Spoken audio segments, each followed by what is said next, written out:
Serokê Tirkiye Recep Tayyip Erdogan ragihand ew ê hemû navçeyên Bakurê Sûriyê ji stemkariya çekdarên YPG re zgar bikin. Mîna ku li Efrînê kirine.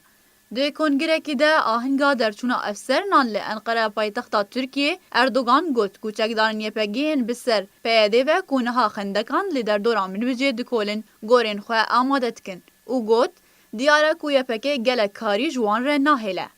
Serokê Tirkiye serbar kir ku ew ê Minbicê, Kobanê, Girêspî û hemû navçeyên Bakurê Sûriyê ji stemkariya YPG re zgar bikin mîna ku li Efrînê kirine.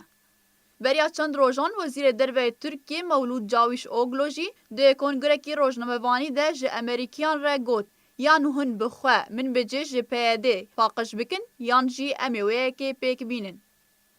Serokê Tirkiye jî beriya niha Amerîka bi pavendiya xişteya demê ya di navbera Amerîka û Tirkiya derbarê Minbicê tometbar kiribû.